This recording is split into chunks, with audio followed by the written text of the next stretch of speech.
Hey everybody, I'm Greg. And I'm Katie. Welcome to the Meeple Society. Today we are on episode 86, part 6 of the S's. Like we're about halfway through the S's. Thank God. We got about 6 more videos to go.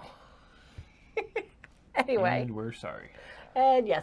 However, normal housekeeping. Before we get started, please like the video, subscribe to the channel if you like this type of content, hit that bell icon if you want notification of any future content. Or click on the link below and you'll see all of our social media. Yeah. 15 right. games. 15 games on this one, yes. If you want to call them that. There were some good ones in here. There were some surprises, and then there's some that was like, that's a game? Yeah. And we'll get to one. Now, caveat, it's a little kid's game, so. It is the Sneaky Snacky Squirrel game. The game of strategy for sneaky squirrels. There's no strategy in this game. No, there's really not. Okay, so this is a kid's game, ages 3 and up. Yeah, we'll leave it at that. Anyhow, so the idea with this game, much like the dog one we did a couple episodes ago, I don't remember how long ago it was, you have your little thing for the acorns. I do like these. I thought these were very cute. Everybody has their tree stumps that they are putting their acorns into when they pick them up. You dump all the acorns, I'm only going to dump a couple here, into your box. This acts as your, let me get a yellow one in there we go. It's a tree. This acts as the ground where you're picking stuff up. The game board. Yeah, there you go. This is the game board. So on your turn, you are spinning the spinner. Already Greg's favorite mechanism.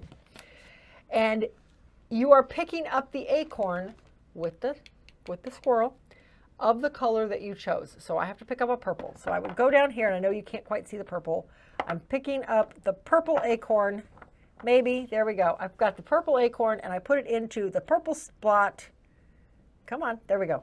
Perfect, on my tree stump. And then the next player spins. And he has to pick up a yellow, so he picks up a yellow. And then it's my turn. Same thing, you're going around doing this. If you land on the 2, you pick any 2 you do not already have. If you land on the 1, you pick up any, if I can get it to go to the 1. You pick up any 1 you do not already have. If you land on that one, you lose everything. The wind blows it all away. It all goes back into the box and you start over again. This guy, he's the sleepy one. Yep, you just lose your turn. And this guy is the thief. He steals one from somebody else. So he would go over to your neighbors and choose one you don't already have and put it with the squirrel into yours. That's the whole game. It was cute. For a 3-year-old game, it was it's cute. Probably awesome. Oh, okay. So the dog one we gave to a friend of mine from work for her 4-year-old grandson, and he loved it. The little dog bones in the bowl. This one is going to the same person. I am going to give this to Chrissy so that Liam can have a good time with it. I mean, yeah, and I'm sure he will. For that age group, yes, it's probably a blast. Yes. People say I have a kid's mind, but not that young. You do, but you agree, not that young. This is not, and even beyond that, we're trying to reduce the kids' collection. I've said this many, many times. This is just not the direction we want to go with that kids' collection. We want a little more skill-based. Yeah. I don't need it for 3-year-olds. Well, this is pretty skillful for a 3-year-old. It is. It's one a lot to keep of him maneuvering. attentive enough to actually play the game. Well, there's a lot of hand-eye maneuvering, and that's great for 3-year-olds. It's learning their colors. It does learn the colors. That's very true. It's dexterity games that I absolutely don't like. Are you trying to talk me into keeping it? No, I am not. I'm just saying that for a 3-year-old. We're giving it a bad review because we're old fogies. I think for a 3-year-old, it's a great game. It's a great game. Yeah. Yes, I think for a 3-year-old, it's a fantastic game. But for me, why it's got a sticker of an award on it, silver something. I can't read it. It's wearing off too much. But anyway, we're gonna let this one go. It is not geared toward the age group we want to stock for. Long and short of it. So But it was a cute little game. I love the components. I love the quality of it. The quality is great. Yeah, the quality is really good. The spinner actually works. Yes, that's a lot right there. Mm-hmm. But we are going to let it go. So it will see a new home with Chrissy and her grandson. Mm-hmm. All right. Next we have is Snake oil. oil. Okay. This one is apples to apples with 2 cards. Well, okay. It has the bones of apples to apples. It has it's the by bones same of apples makers. to apples, yes. All right, so you have all of these customers, and they're double-sided. You've got a dumpster diver, or you've got a cowboy, or you've got a witch, or a hostage, or an astronaut. So you've got all these cards. You've got a customer in the center of the table, and whoever's turn it is, they're the customer. So I'm a cowboy, or maybe I'm a bouncer. Everybody else has a hand of cards, and you are coming up with 2 cards to make a phrase for this customer. Yeah. Well, you're making a product. Yes.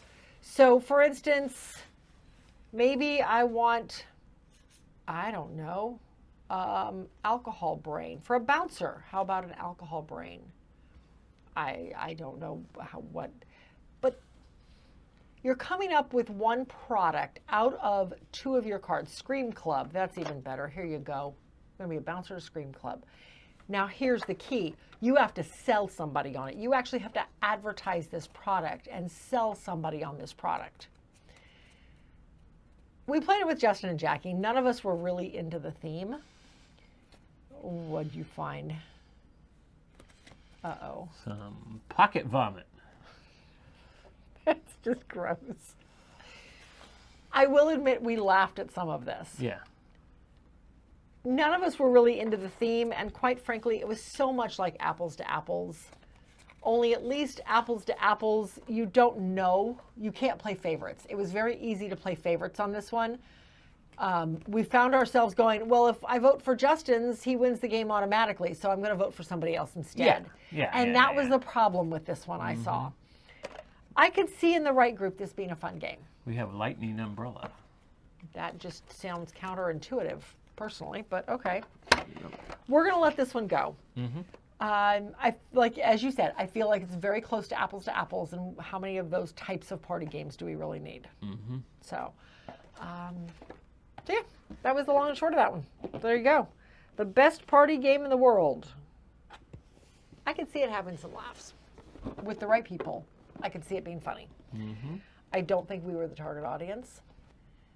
Anyway, snake oil, it cures what ails you. It cures what ails you. Trying to read that upside down was not easy. It's going to leave the collection. Next we have Snout, the Pass the Pig card game. This is another one we played with Justin and Jackie. This has an awesome scorecard. This is your scorecard. Can you see that? Can you see that? It's pretty darn tiny. Objects in the camera are as small as they appear. Yes. I'm sorry, but a box this big, seriously? That was just like ridiculous. You could have had to me. a normal size scorecard Well, in and this it box. even gives you this bag to put everything in. But still, you could have had a bag. I mean, okay. You're just going to put the cards in the little pig in there. Yeah, exactly. But anyway, it's all right. So the way this plays, beyond the ridiculous size score pad, everybody has a hand of cards. Everybody has a hand of like 10 cards.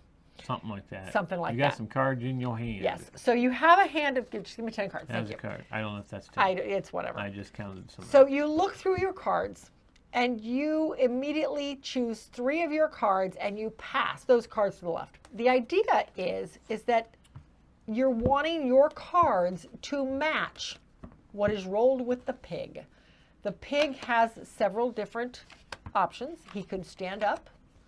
Fantastic. I probably don't have a stand-up card. I do not. He could lay down, but if he's open, see, there's a stand-up card. He's standing up. I can discard that card. If this is what's rolled, and I had this card in my hand, I can discard that card. As many of those cards As as you many have. of those cards So, as I like, have. If you had 3 of them, or, They're all or gone. 5 of them. Or... The idea is to be the first one out of cards. Then the next person rolls, and he's landing on his side with the spot up. So if you have cards where he's landing on his side, here we go. I've got 1, 2, 3. I got 4 of those. Now here's the trick. He rolls that way again. Crap, I don't have any of those left. I have to draw a card. So you draw a card off the top of the deck and you put it back in your hand.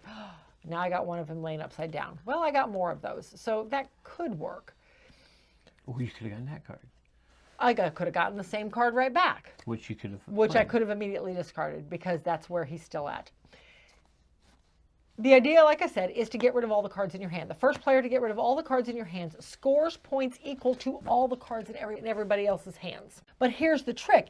You've got these really high cards you don't want in your hand because trying to make this stick is nearly impossible.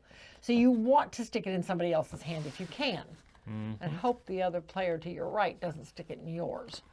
So, like this guy has to land, in order for this one to match, has to land like, can you see that? Has to land like that. That's impossible. It never happened. No. This game came from Pass the Pig, and I've never gotten to play Pass the Pig, but I understand it's a good game. Pass the pig, you're rolling the pigs. Right. This, and you're rolling the pig. This is not a good game. But pass the pig depends on what you roll on the pig. Yeah. That's how As many to points what, you get. yeah. It's, I think pass the pig, if I'm not mistaken, correct me if I'm wrong, it's kind of a Yahtzee type of thing. You got multiple rolls. I don't remember. Like I said, we've never played it, but I'd be curious to play that one. I thought that's what this was. It is not. We are going to let this one go. None of us enjoyed it. It's not worth taking up the space in the collection. So, yep. Snout, the Pass the Pigs card game, is leaving the collection. Next we have, it is well apparent, it's a Goodwill find. This is there a Goodwill sticker on the front? There is. Snapshot. Okay, to be honest, I didn't know what this game was when we first got it. I honestly thought it was something similar to What's Your Meme or something like that. I thought that's the type of game it was. A very revealing game. I truly did not expect to like this game. Spoilers, we both Yeah, really I pulled it liked off the this shelf game. because I sit on the shelf here and I'm like going, let's get this out of the way. Yeah. Okay, so here's your game board. Is this Camera. replica of a camera? Yeah. The idea of the game is that you are, I'm not going to show him what's on the other side because I want him to try and figure it out. Oh my. He won this game. Hands down, won this game. How do I get that in there? Like that, right? I was shocked at how good you were at this. Come on, get in there. And then I'll reveal my secret. Okay, I got it in there. Okay, Bullshit. so you load the picture. There we go. All right, so all of these chips are laying out on the table face down. And these chips are numbered 1 through 16. And I know if I put them on a black table, you're not going to be able to see them, so we'll do this. All these chips are numbered 1 through 16. And there's a whole bunch of them here. There's 16 of them. There's 16 of them, yes. That's very true, shush. Anyway, on your turn, you are revealing one chip, 13. And Open you door are 13. You are revealing that door. So if I pulled number 13, I am revealing this little bitty door down here in the corner. And then you get a And turn it's guess. really helpful because there's nothing there. So if I could not guess, I pass my turn to the next player. And now Greg reveals a chip. I would reveal number one. one. That's probably going to be just as helpful. Oh, nope, it's not. It's a gas stove.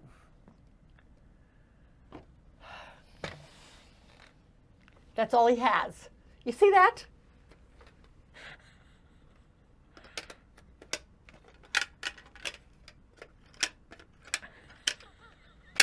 You see what I was dealing with on this game?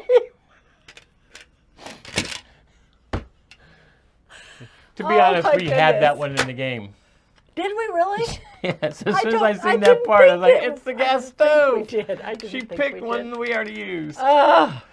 See, this was the great. first one I was putting in. But anyway, scuba one of diver. the things you can do in this game, though, like, I don't know if you realized it, you gosh. had that door open and you open that door up. You can kind of, the only bad thing is you can kind of see between the lines here and there, so you can kind of get a little bit more of the picture, so it's not completely blocked off. But yeah, that's definitely a gas stove burner. Yeah. No, as soon as I saw that one open up, I knew that's what that was. I knew you'd get it. But yes, but we had that one, so I knew it automatically, so. We were laughing pretty hard at this one. There was only a couple we could not figure out until like 3/4 of the numbers were opened up. But most of them you figured out on like turn 4. We laughed pretty hard at this one. We are going to hold on to this one. We actually really enjoyed it. Even though it's dated, because it's got a lot of pictures from, it's like the 90s. This came out in 89. 89? Okay. 89. And some of the pictures, they're like, relevant still. that's the one I should have given you. Holy crap, what is that? I can't even tell what it is by looking at the whole picture. That's somebody pumping gas. Is that somebody pumping gas? That is somebody pumping gas. Somebody pumping gas. But Oh, this see- is one we had too. It was a mushroom, and I got that like with a little bit of this and a little bit of We that. had the escalator. Oh, that's footprints in the sand. Yep. Okay. Footprints in the sand. Oh, we had the the flip other side. You had the trash. That had Kroger. They had a Kroger tin Kroger can in it, which we found funny. Trash. It was really fun. It actually reminded us immediately of a game called Macroscope, which came out, I don't know, probably 5 or 6 years ago now. And we may actually get rid of Macroscope and just keep this one. This one we had a lot more fun with. Oh well, you can play a longer game to play. You can play to 24 or 36 points. Oh, wow. Yeah. So I wanted to check something here. Okay. Scoring. If you get it right, you go forward once on this little score track Which that's part of the box. Guessing wrong, which makes guessing very detrimental if you don't know just for move sure. your pawn up, and if you get it wrong, you got to go back 2 instead of just 1. Which, when you have no points, just guess, because at the very least you're keeping somebody else from guessing it. Yeah. But we had a lot you're of losing fun 2 with points. this. But if you don't have any If points you have to no lose, points, because there were a few times go in the negatives. I had no points to lose. It was fun. We are definitely going to hold on to this one. I could definitely see us pulling this out, even with just a party of some sort and playing partners or something, you know. Yep. Yeah, it was good. Anyway, that is Snapshot, a very revealing game. Yeah, good. Next we have Solarquest. This is the original. This is the release of original Solarquest, yes. This was the first game we ever bought together. Yes. Way back when. This is Monopoly in space. Yes. And in this game, it gets as heated as Monopoly. All right, so with this one, as you said, it plays exactly like Monopoly. You still have all of your cards. Except for you have for the fuel. planets. That is the biggest difference, is you have fuel. You still have all of your cards for each of the planets with fees on them for landing there if somebody else owns it, the prices. How much fuel is for other people. Yes, how much fuel is. That's the big thing. You have all these fuel stations that you put out on the planets you own. If you have them. If you have them, there's only a few places on the board to buy them. You start off with 3. You start off with 3. As you get planets and moons, then you have to take them and put one of these fuel stations on the planet or moon you're on. Earth is the only exception. Well, that you purchase. That you've purchased. Yes. You don't have you have to purchase. But you if don't you have to don't, put the fuel station on it. Yes. If you don't put a fuel station on a planet you own, and somebody else lands there, And and they're it in the is gray in the area gray of the area, they're low on fuel, they have less than half their fuel left, then they can outright purchase it from you because they needed fuel and you couldn't provide it. So when people are landing on your planets, number one, they're paying you the rent based on the number of planets you own in a specific orbit. And it can Plus, get pretty pricey. they're paying you for fuel on that planet, which gets more expensive based on the number of planets they own in that orbit, or the number of moons they own in that orbit. Yeah. Satellites, moons, stations. It can get kind of pricey, yes. So the way this runs, everybody starts on Earth, and there's red arrows on here that show which direction you're going. So you start on Earth, you roll the dice, and you start moving. The difference with this one, because you could just come and go right over here, but you see these dots with the black centers? You can't land on those. Those are gravitational pulls. Here by Earth, if you land here, you just go back to Earth. No big deal. Landing on Earth is like pass and go. If you pass, you get $500. If you land on it, you get 1,000. You want to land on Earth. Yes. If you got to pass it, you want to land on it. But up here, where there's 4 of these black dots, and make sure it's in camera here, there's 4 black dots up here between Jupiter and Uranus. If you land here, you can't. You have to go back to Snope.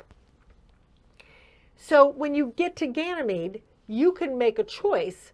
If you don't have enough to go forward, you can just stop on Snope, or you get kicked back to Snope. But otherwise, you can just keep going around. If you have enough to get out, you have to get out. You have to leave orbit. Yes. So if I roll an 8 here, 1, 2, 3, 4, 5, 6, 7, 8, that's not enough. If I rolled a 9, I have to come here. I cannot just continue to go around in hopes of getting something else in this in this orbit. So you're moving around the board, hoping to not get stuck in an orbit, which we did quite often. Oh, yeah. I got stuck in Uranus a lot and Neptune. But here's the key to this one. You have to use fuel to leave anything with a gravitational pull. You do not have to use fuel if you're leaving one of the little blue spaces, because those are out in space and there's no gravitational pull.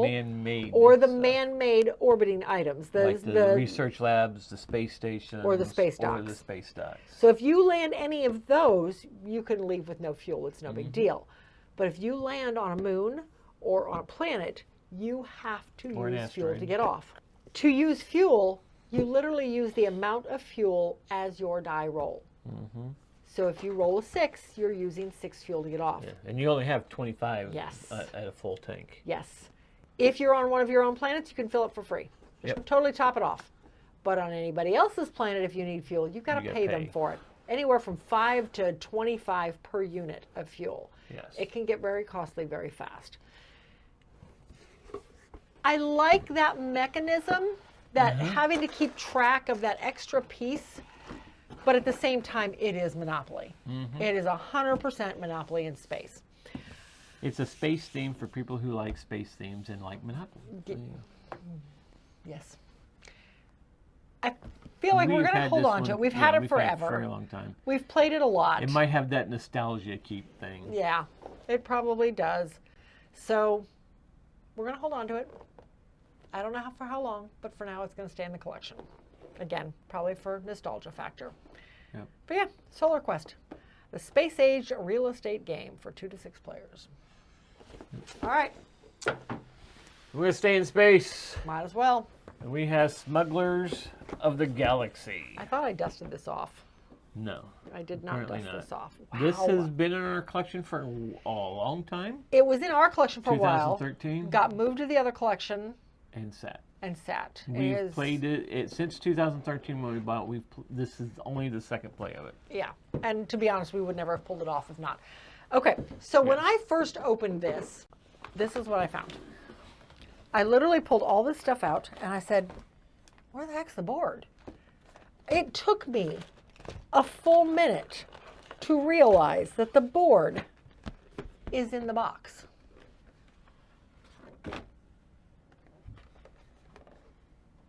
This is the board.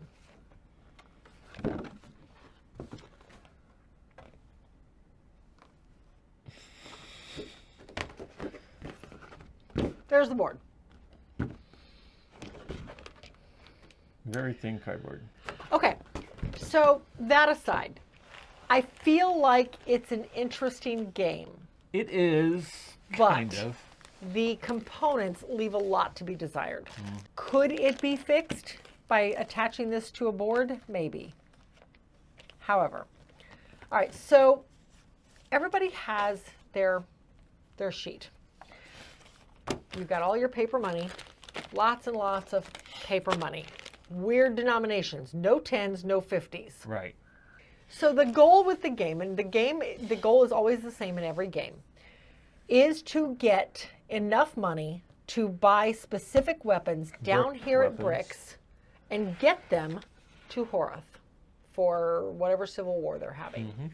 They have a lot of wars, I guess. They must, yes.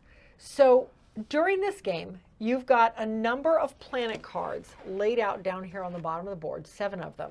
And you have these little chips that, I kid you not, in the instructions it says to cut them out. Okay, So you cut out the chips that mark where the planets are. And you're putting those chips, I can see so many ways to upgrade this game. Yes. So you're putting those chips wherever the planets say they are. So you have a stack of planet cards. And on each of the planet cards, it tells you where they are. And in the rules, it literally tells you, so this planet is in sector B023. Don't pay attention to the letters. They mean nothing. They might be used in a future expansion of the game. Okay. No. So you're only paying attention to the last two numbers on there, 23. Now, on the plus side, they did not totally randomize these. It starts in this top corner and goes this way, up and down. So here's 1, here's 2, here's 3, here's 4, here's 5, 6, 7, 8, 9. Oh, nope, sorry, 9, 10, 11, 12, 13, 14, 15, 16, 17, etc. So 23 is right here. So they're not impossible to find. So I would put this card, whichever planet I just pulled, take that number out of the bag and put it on B23 so everybody knows where it is. Now, this planet, each of these planets have something specific. Like this one is a large starport, and it does have all the charts up here, which I really liked. I love the way the board is set up in the fact that all the information you need is here. All the charts that are in the rule book are here. The rule book is repetitive, but good. We've read some really bad rule books lately, so this one really surprised me at just how good it explained the game. Yeah. I will give it that. And all the charts that are in that book are right here on the board for everybody to see. No extra cards to hold on to. No, I mean, they could have been player aids, but whatever. Yes. They're right here on the board. Yeah. Turn sequences on here, combat's on here. Everything is on the outskirts of the board. Yeah. What happens when you go to the customs? Yes, and all there? the customs is there. There are a couple places where you have to go to customs because each planet, and of course this one does not have anything illegal, but some of the planets have illegal goods. That if you enter their atmosphere with those goods on your ship, that is an illegal good. You have to go through customs. There you go. And in customs, if you're not carrying anything illegal, customs is no big deal. You don't even have to roll for it. You just pass it. But if you're carrying something illegal, well, now you have to actually roll for customs to see if they find it. And you roll on the customs chart. And if they find it, they confiscate it. You lose your goods and all the money you just paid for them. If it's that easy. If it, right. Because there's the letters that you Yes. can hit depending on the Yes, size depending of the on the starport. size of the starport, you roll on it and it tells you, there's different letters here on this chart, and it tells you what each one of the letters mean. It could just add to your bounty if you already have a bounty. Or they find the goods and they confiscate them. Or you're imprisoned for carrying those goods. Whatever. Which or will for lower your having the bounty. bounty. So the card has a lot of information on it, but it also tells you what items you can pick up there and what the price range is for them. Whether it be, or what the demand is, whether it be high or moderate or low or very low. And then you go, whenever you're purchasing or selling, you go and you have to roll on the availability. So you roll an availability chart based on the size of the starport. That tells you how many are available. Then you have to roll on the demand chart. Meanwhile, on your turn, there's always these destiny cards coming out. And these destiny cards are different events that are happening that might add something to a particular planet that's out. Place this on any random planet. That planet now, they need weapons. It's not illegal to carry weapons into this atmosphere. Great. And they will pay you $300 per every weapon you bring in, up to 8. And then you have to mark how many you've sold, because as soon as it hits 8, that's over. They don't want any more. And now that planet goes away because you've sold to them. On a typical basis, anytime you sell to a planet, it has what it wants. You discard that planet and you pull a new planet out, and the marker on the board moves. So the board is constantly rotating. So you're picking up stuff, you're delivering stuff to other planets, trying to get enough money to go down here to bricks to pay, well, you need 10 of them at 500 bucks a piece. Yep. So you have to pay $5,000, and they will only sell 10 at a time, because that's all these guys will take is 10 at a time. You can't just sell some. And the first person to get from here to here with 10 of those weapons wins the game. And you got to do it in 2 days. Yes, you only have 2 turns to get 2 turns, yes. from point A to point B, which means you have to improve your ship. On all of these planets and spaceports, you can improve your ship. You start with very minimal amount of engines and light speed. Light speed determines your speed on the board. Engines determines your maneuverability in a fight. Shields helps in fights. Lasers helps in fights.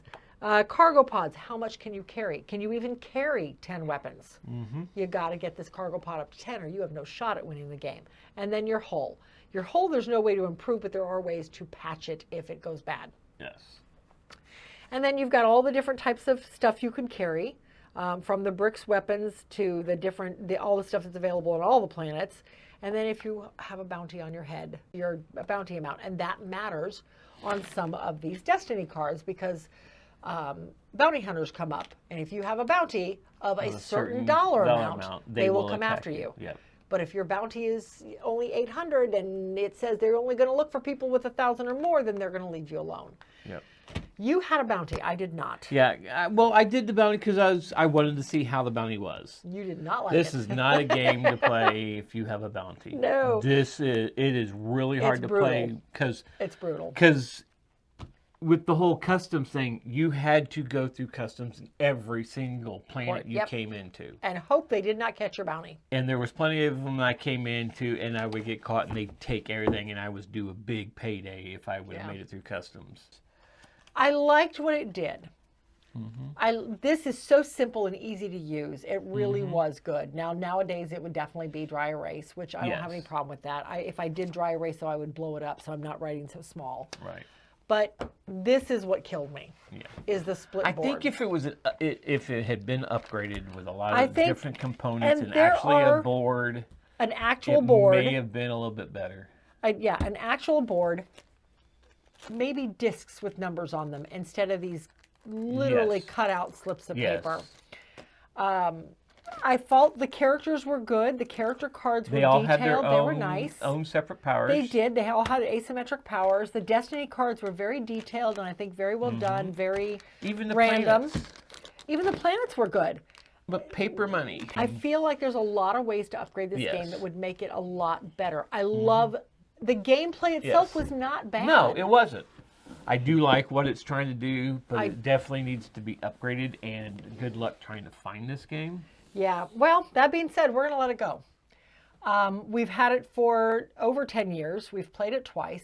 And while I enjoy it, there are games that do similar stuff that are just much more fun to play. Yeah. Just because of the components. Yes, we could upgrade it. Absolutely, I could attach it to a piece of cardboard and make the board a little better. Yes, I could upgrade the stupid little chips of paper with actual discs with numbers on them. Yeah. I read a review that somebody compared this to Firefly the game. This was It Firefly had the bones before of Firefly was it out. was kind of an open world game. Maybe Firefly the game took their ideas from. I don't know. I don't feel like this was that popular. We paid $5 for it at Gen Con 12 years ago, so 10 years ago, something like that. Anyway, Smugglers of the Galaxy, trade your goods, upgrade your ship, destroy your enemies. We're going to go ahead and let this one go. But I did like what it did, but I'm just not willing to spend the energy to upgrade it. Yeah, because that was one of the things we didn't hit, because you could actually attack your you could attack other players. Because me with being a pirate, I got special thanks if I attacked you. Did you? Which I didn't do. Well, thank you for not taking the game to that level. Anyway, it's leaving the collection. All right. Hey, next we have So You've Been Eaten. This is one, I mean, we picked it up because it looked like a very campy theme. I had heard a review on a podcast I listened to, and I was like going, that sounds cool. I should get it. We found it, and we bought it. 2 years ago. 2 years ago. Something like that. And it just sat on the shelf. It was one of those I was never that... I mean, we kept saying, yes, we need to play this. It's a two-player game, but most two-player games are so head-to-head that I just don't enjoy them. But this didn't feel like that. Each player had their goals in mind. And it honestly came down to the last round before we knew who was even going to win. Because I kind of had a clue because I couldn't get any, what I needed accomplished, I couldn't get accomplished. But I was bound and determined I was going to get my 8 before you got to that 5. Right. But anyway, so the way this one plays, it just didn't happen. Yeah. I couldn't get the dice to work in my favor. All right, so now that I've taken the whole box apart, this is the way this plays. You have this board set out, and you've got this, basically the digestive tract of the beast. The idea with this game is that the miner, which is this side of the board, is going into the belly of the beast, which is this side of the board here, to find certain crystals that are only available in the digestive tract of this beast in space, this space beast. So you are going into, willingly, going into the belly of the beast to find these crystals. And the crystals are beautiful, translucent crystals that are sitting off to the side of the board. So those are all sitting over here, and your goal is to find all 8 of them. Meanwhile, there are all of these disease types down here. Bacteria. Bacteria, thank you. All of these bacteria types down here that the beast is controlling. The beast actually has 2 decks of cards he's playing with. This 3? 3. Oh yes, 3 decks of cards he's playing with. This deck of cards is a list of various abilities or upgrades that he can purchase using the other deck. And he has 3 of these out at any time, and it tells him how much energy it costs to purchase it, and it tells him what the prerequisites are on the board in terms of the bacteria that need to be out on the board. And then it tells me what I need to do in order to get rid of it. So these are sitting out for him to purchase. These cards are the deck I'm trying to make him run through. You see how thick that deck is? It didn't happen. So these cards are laid out. Meanwhile, he's got a hand of cards. On the miner's turn, some of these actions are blocked out down here, if you can see these. So some of these are blocked out. I only have access to the lower portion of each one of them. I roll my dice, and these are the actions I can use. Now, let me rephrase that. I get to do 3 actions. These are the cards I can affect. So starting here at 1, 1, 2, 3, 4, 5, 6, 7. I can affect. And it shows you. It does show right there. I can affect with this roll. I can do something to affect this card and these 2 cards. That's it. I can spend one of these to upgrade, and meanwhile get rid of the block here so that I can upgrade one of my powers, which definitely behooves me to do that. But the alternatively, I can spend, like, maybe I'm going to spend this 3 to move it. So I can take 3 and I can move it to here in the line. I can move it as far as I want, but I'm going to move it to here in the line. That did a couple things for me. Unfortunately, well, no, maybe it worked. Yeah, because now it's in the 5 spot. So now I can take this 5 and I can do this middle action, which tells me I can target the 5 and take it out along with any others of the same color next to it, up to 3 cards. So this one has a red bacteria on it, so I can take both of these reds out at once, and these cards are out of the game. Done. So now I can do something with 6. So because I still have a 6 left. Now one of these, though, when I moved stuff, I could add 1 to a plus die. So maybe I added 1 to this to make it a 7. So now 7, up here in the 7 slot, there's a crystal. So I'm going to mine this crystal out of the 7 slot using my die that was upgraded with the first action I did. So I get to mine the crystal, I pull the crystal, and I put it on my crystal slot. I now have 1 crystal toward the 8 I need to win the game. Simple as that. Unfortunately, now it's the beast's turn. At the end of my turn, whatever is sitting down here in slot 1, if I had been able to take this card out, I would not be affected because there's no bacteria near me. But because I wasn't, this blue bacteria is sitting here. So therefore, I get attacked by the blue bacteria, and he takes the blue bacteria piece and moves it up to 1. I've been attacked 1 time by blue bacteria. If it gets to 4, I lose the game instantly. He wins. Now it's the beast's turn. The beast pushes all these down, refills the cards out of the deck. He has his little, no, he refills out of his hand. Yes, he refills out of the hand. Take those back. He refills out of his hand. Couple reasons for that. 1, at the end of the game, if it comes down to straight points, if I make him run out of cards and we are just points because I've made it through the entire digestive system without being digested, then we just go down to straight points. Part of his negative score is all the crystals he's still holding in his hands. He cannot withhold the crystals from me. He has to give me the opportunity to mine them. There's only 2 of each card, though, so if they fly through the system, I lose them. So he has to put these, he doesn't have to put them down. It behooves both of us for him to put these down. Yeah. Because when it comes to these cards, he can't use crystal cards to buy these. When he is trying to buy these cards, which go over here, and as soon as he gets 5 of them, he wins the game, behooves me to keep him from buying these, which means keeping crystals out of the digestive tract or upgrading my action so I can get rid of these, which never happened. But as soon as he buys these, they go over here, he gets the special ability. But there are prerequisites. This one you couldn't even get because there's not 3 yellows on the board. Or no, it says 3 of the same. There's 3 blues. You could take this one.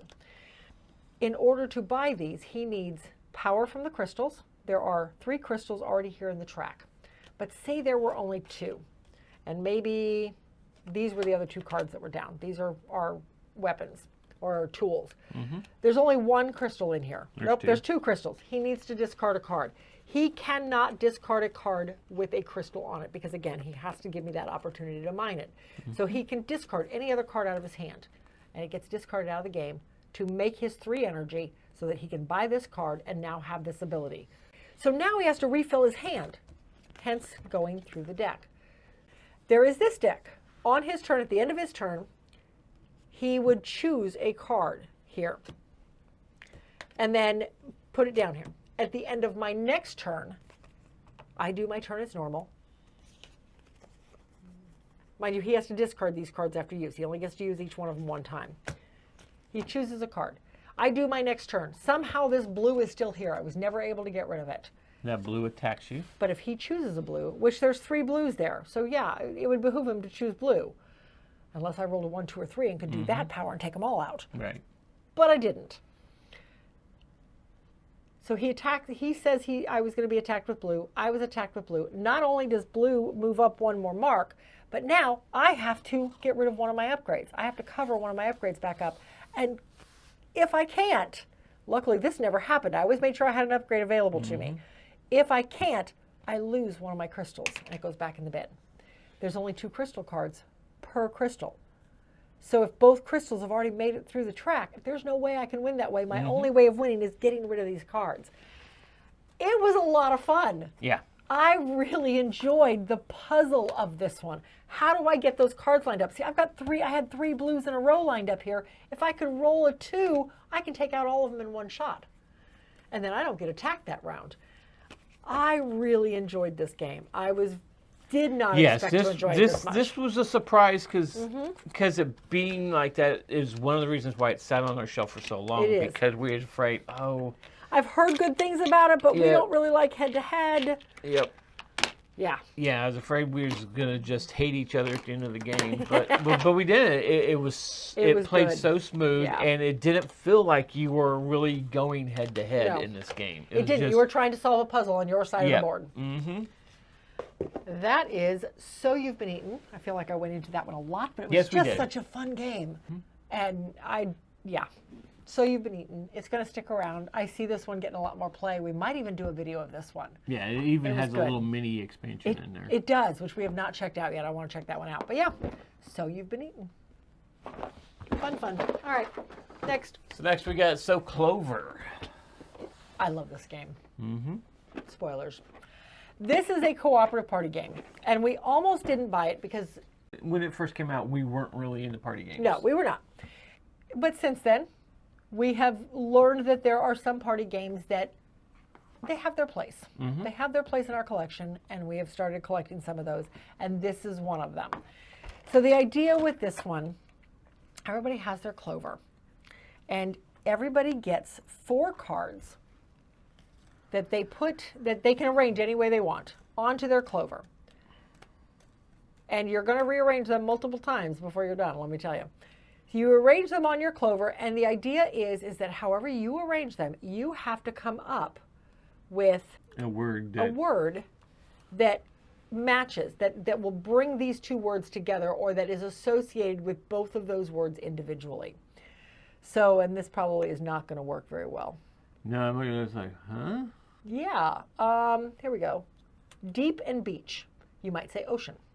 The ocean is deep there's always a beach at the ocean. Okay. But a wool bracelet? But a wool bracelet. Yeah, I don't know. Maybe we'll do a ring and a bracelet. Here we go. Jewelry. Ring and bracelet. Jewelry. Storm dungeon. Well, we can go ghost dungeon. Okay. You and I don't would know what word it'd be, but D&D or something. Craig Millar. Oh, yeah. You and I would know that clue. You're playing But then you have Morning Soldier. Taps? No, not taps. Reveille. Reveille. There you go. There we go. We got it all done. We got it done. So then, once you've got everything written out, and you're writing these on there with dry erase markers, so you're literally doing this. Oop, let me get that out of the way so you can see. So you're doing, and I'm not going to spell this right, Reveille. I know that's spelled wrong. Craig Millar. Craig Millar is a castle in Scotland we went to in Edinburgh. Eons ago in Edinburgh. And down in the dungeon, we both felt like we were being watched big time. And we knew we were alone. Nobody was in the castle. We knew we were alone. It was 10 minutes to closing. There was nobody else there. And the lady literally met us on the path coming to get us because she had to close shop. And, it was just the creepiest thing ever. And then we read something later on down the road, later on that vacation, that place was really haunted. So it was really neat. Anyway, and then you do jewelry. And then ocean. And pardon my handwriting, it's really bad. So then you take all 4 of these cards off. Now, mind you, there are other players at the table. You're doing this on your own. You add a dummy card, and hope it doesn't match to anything else you're doing. Shuffle it all up. Shuffle them all up, and then you do this. And you put it in the middle of the table. And now, once everybody's done with theirs, everybody else, you zip your lips. Everybody else takes your cards. They lay them out on the table, and they try to figure out your thought process when you did this. Mm-hmm. Hopefully, somebody understands your thought process at the table. Eventually, they figure it out. Deep. Okay, bracelet and ring. Bracelet and ring are definitely the jewelry, right? Greg figures out that by dungeon and ghost, I meant Craig Millar. And then soldier, Reveille. Good, that is not spelled right. No, it's not even. And then a beach. Reveille. Yeah. So they Reveille. figure out There it is. everything. It's Or maybe Reveille. they switch something around, although I don't know why you would put beach and Reveille, but whatever. They switch something around. The person who did the puzzle has to take whatever doesn't match off. And now you have to go back to those 2 cards and figure it out. And then they figure, oh yeah, we were right the first time. That's the way it should be. It's a cooperative thing. Yeah. You get points based on how long it took you to get the right answers. You get 2 tries. And then you just basically compare 2 previous scores. We've always had a good time with this one. Yeah, always. I don't even know if we really kept score. We've never kept score on an official thing. I always write down our score for that day and how many people were playing so you can kind of get an idea. But we've always just had so much fun with this one. Yeah. And you can play, it says 3 to 6, and you can play more than 3 to 6 yeah. if you have more than one game. Yeah, it's going to take longer. Yeah, it's kind of like just one. If you have more games, the more people that can play. Yeah. Yeah, it just takes longer to play. Yeah. But it is so much fun.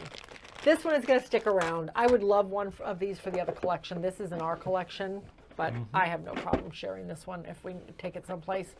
But yeah, that is So Clover. Link them all. Fantastic game. It really is. If you're not a big fan of party games, this could be one to check out. Yeah. Next we have Marvel Smash Up, the first box with the lid on wrong.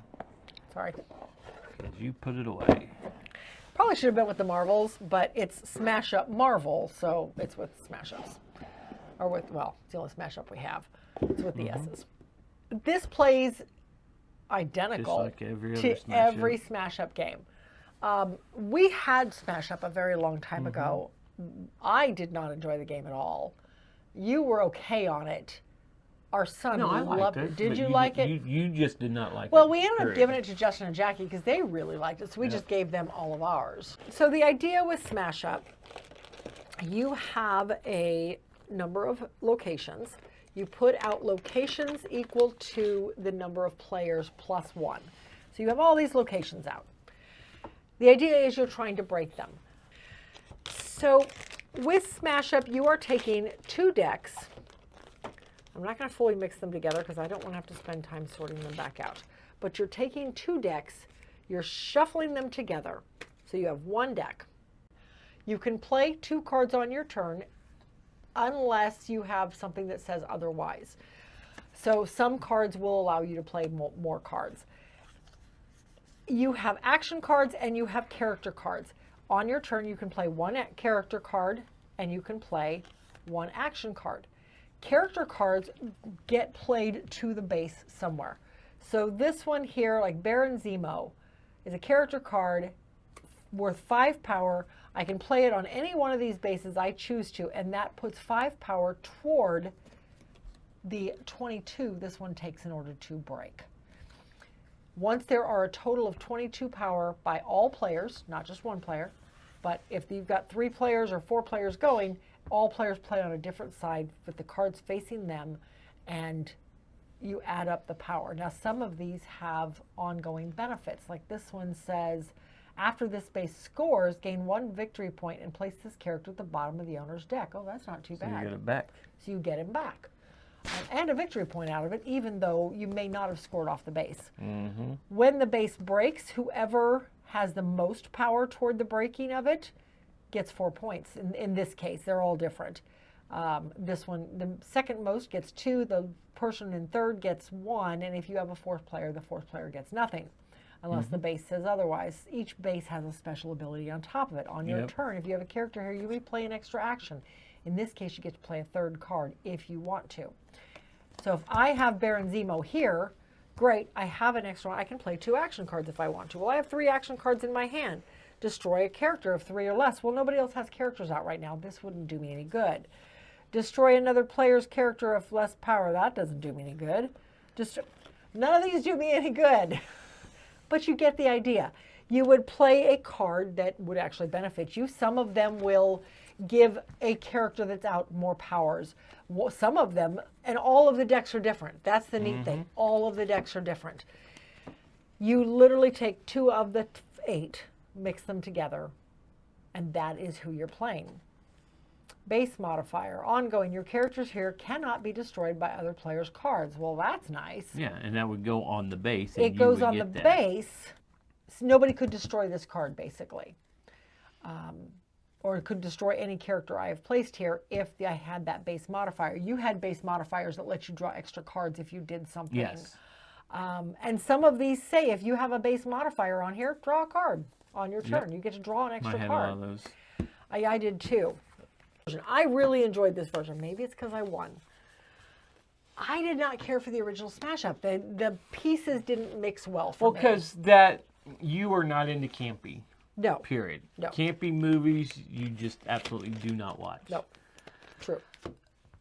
And that's kind of what Smash Up, the other versions of Smash Up was. You can relate to these I characters can relate because to you the got characters. into the Marvel Universe. Yes, that is very true. The other That ones, is very because true. there's like Barbie, and like you could have a faction of Barbie and zombies together, and it just makes it really weird and makes it unbelievable. And not all of them mix well. No, they the don't. powers don't mix well. And if you don't know the game, you don't know that. Right. And I think that was your main problem with the rest of the rest of it. You could relate to this. You knew a lot of the characters. This is true. And that's why when I saw this at Goodwill, I picked it up.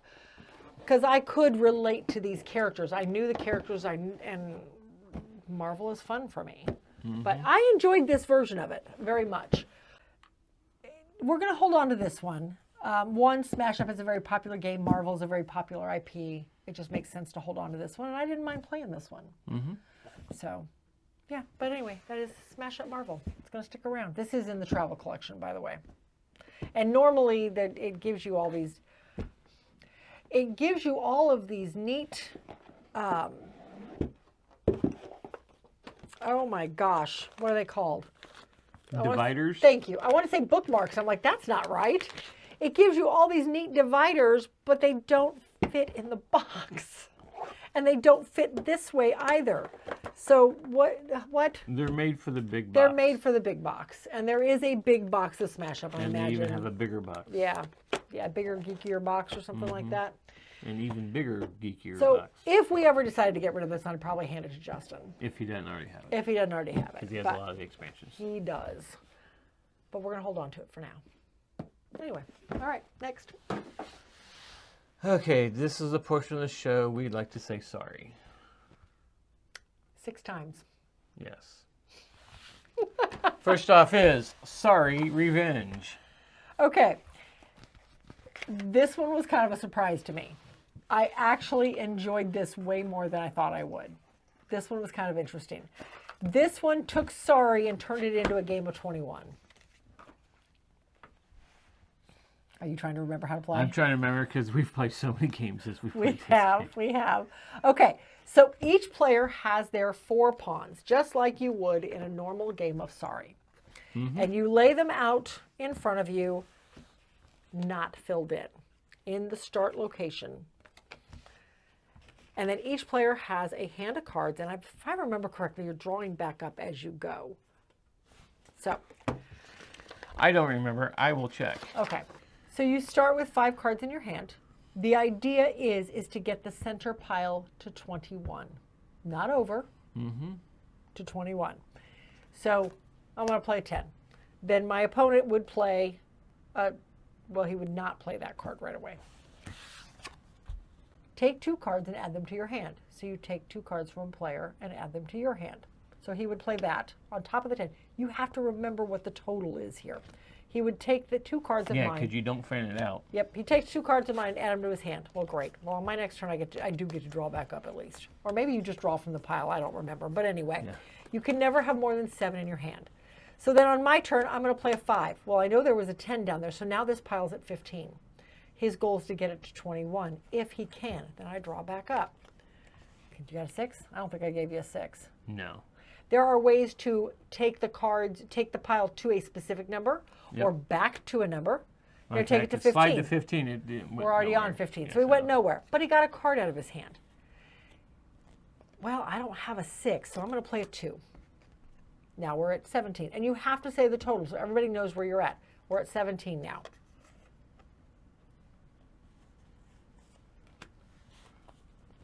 Now we're at 21. See, he never said the total when we were playing. I always had to guess and do the math for myself.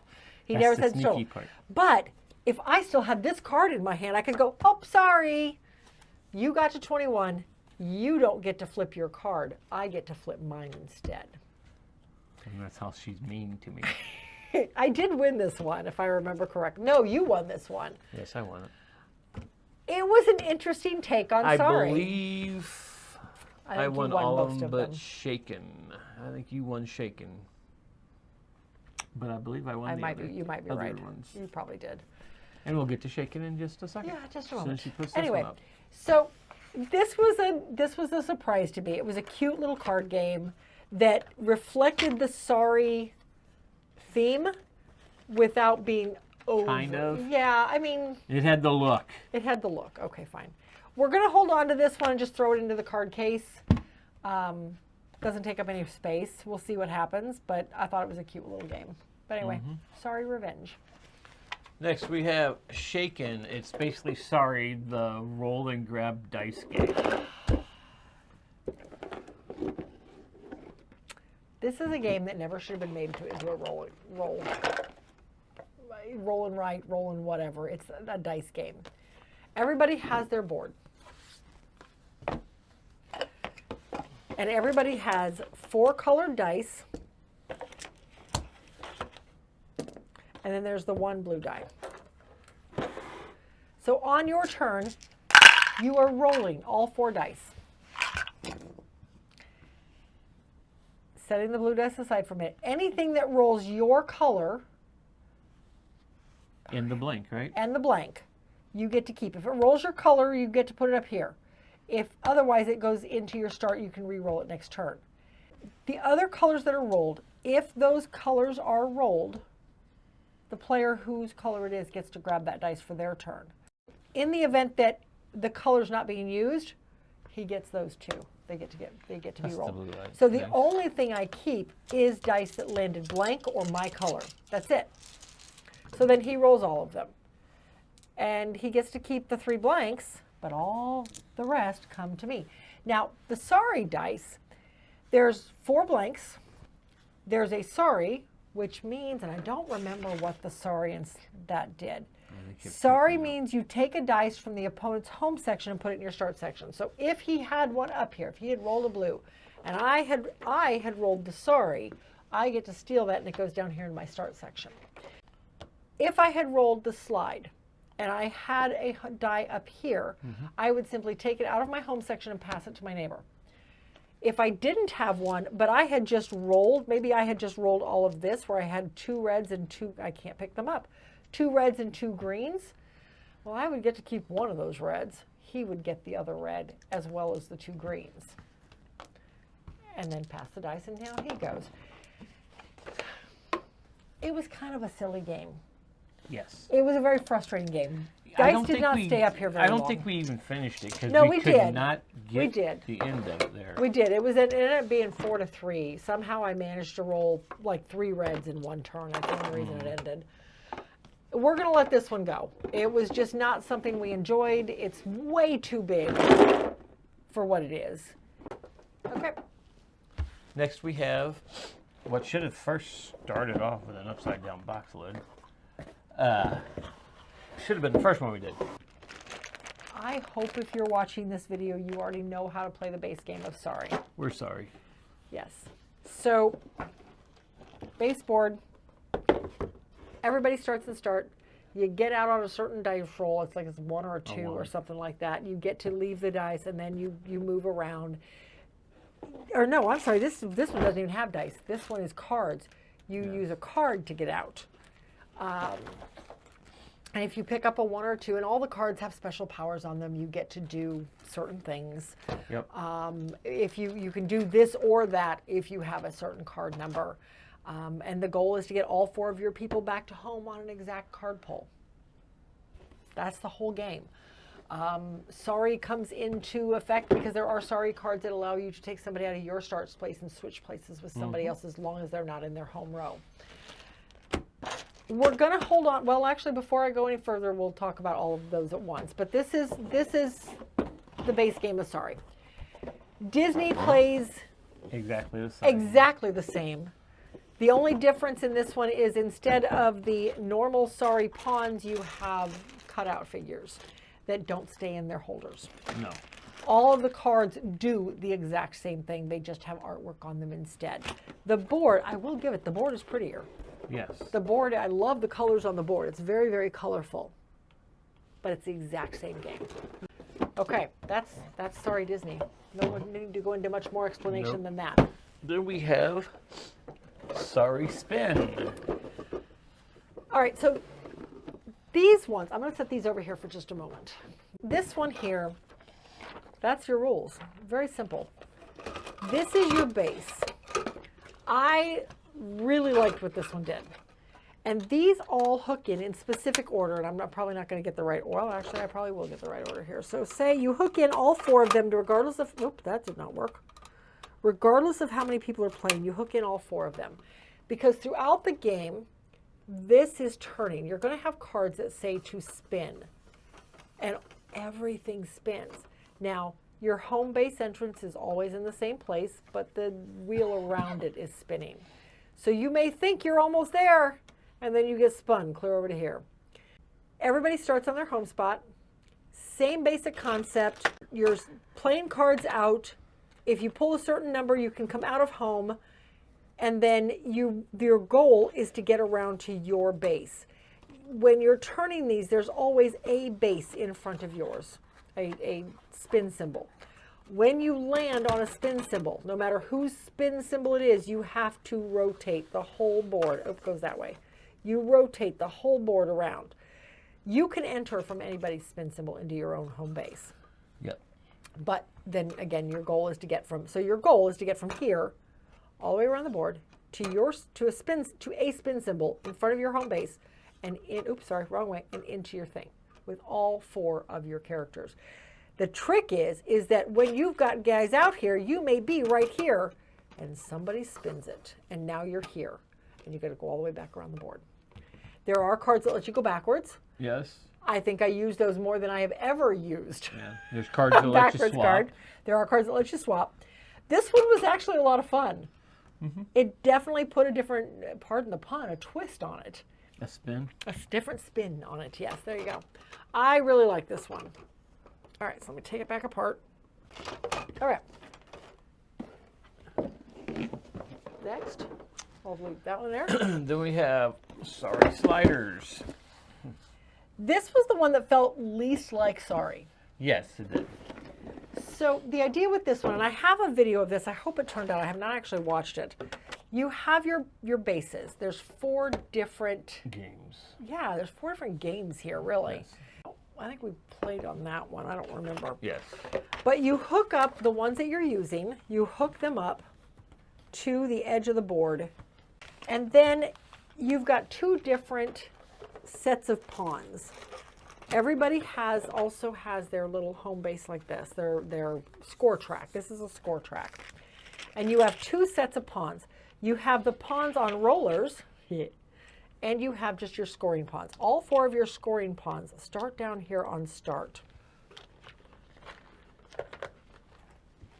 What are you looking for? If you're rolling, I got to rails. put the walls up because you are horrible at this I game. am terrible at this game, but it's fun. Yeah, just put the end one up there. And it has walls, so if you don't have all 4 players, you just put a wall up on that side to hopefully keep yourself from going off the board. You still got some spots over here. Yeah, because if you land in those areas, you're out. If you land in these areas, that player goes back. One of your pieces goes back to start. So, how this works, it's kind of like a mix of crokinole and Yes. bowling. Or, So- what is that? It's the one with the broom? No. No, not No? broom. I'm thinking it's a table and you're sliding your pucks across. Oh! I can't remember what it's called. Anyway. I don't know. Anyway, all right, so the idea is you're trying to hit this to get it onto the target spaces over here. And everybody goes, you go one by one until everybody, oops, that didn't even go down the track. You go one by one until everybody's pieces are out here. So you are knocking people's pieces out of the way, kind of like crokinole. Ooh, that one's a good That was one. the best one you've ever done. And you Okay. almost knocked it I out. almost knocked it out. So then once this is done, you have your score. Everybody's done. Everybody takes their little home board here and marks their pieces.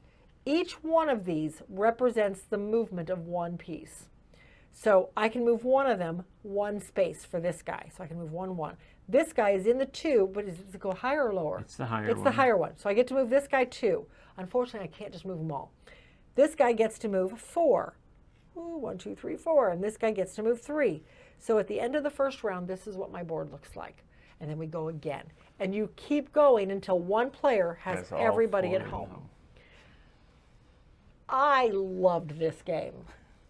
Well, This that's was just so one version of the silly. game because, like you said, Yes. there's targets where you I think you're trying to not Get keep into the it middle? I Maybe think not? this one is you're not trying to get it in the Oh, middle. wow. Okay.